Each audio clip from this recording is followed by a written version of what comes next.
scan this. Sovi is here. Let's level up.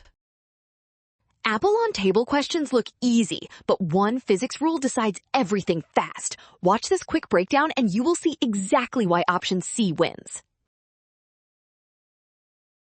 Okay, so the key fact is the apple sits at rest on the table. If it's at rest, its acceleration is 0, so nothing in the vertical direction is changing.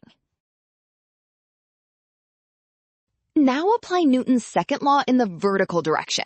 0 acceleration means the net vertical force must be 0, so the upward normal force and downward weight cancel exactly.